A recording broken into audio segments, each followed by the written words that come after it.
তুমি আমারে পালাইতে না করছো, ভয়েরে জয় করতে কইছো। তোমারে পাওয়ার জন্য যত ধরনের চেষ্টা, সব ধরনের চেষ্টাই করছি,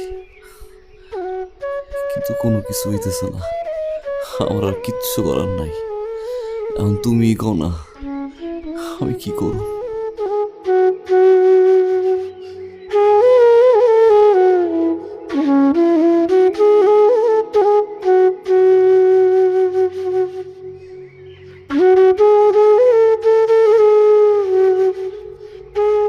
সোহাগ, আমি তোমারে বলছিলাম না পালাইতে, এখন আমি তোমারে বলতেছি পালানো ছাড়া আমাদের আর কোনো উপায় নাই। আজকের দিন পার হইলে আমার গায়ে হলুদ, তাই পালাইতে হইলে আজ রাইতেই পালাইতে হইব। তুমি পুকুর পাড়ে অপেক্ষা করবা, আমি সুযোগ বুঝে আসবো।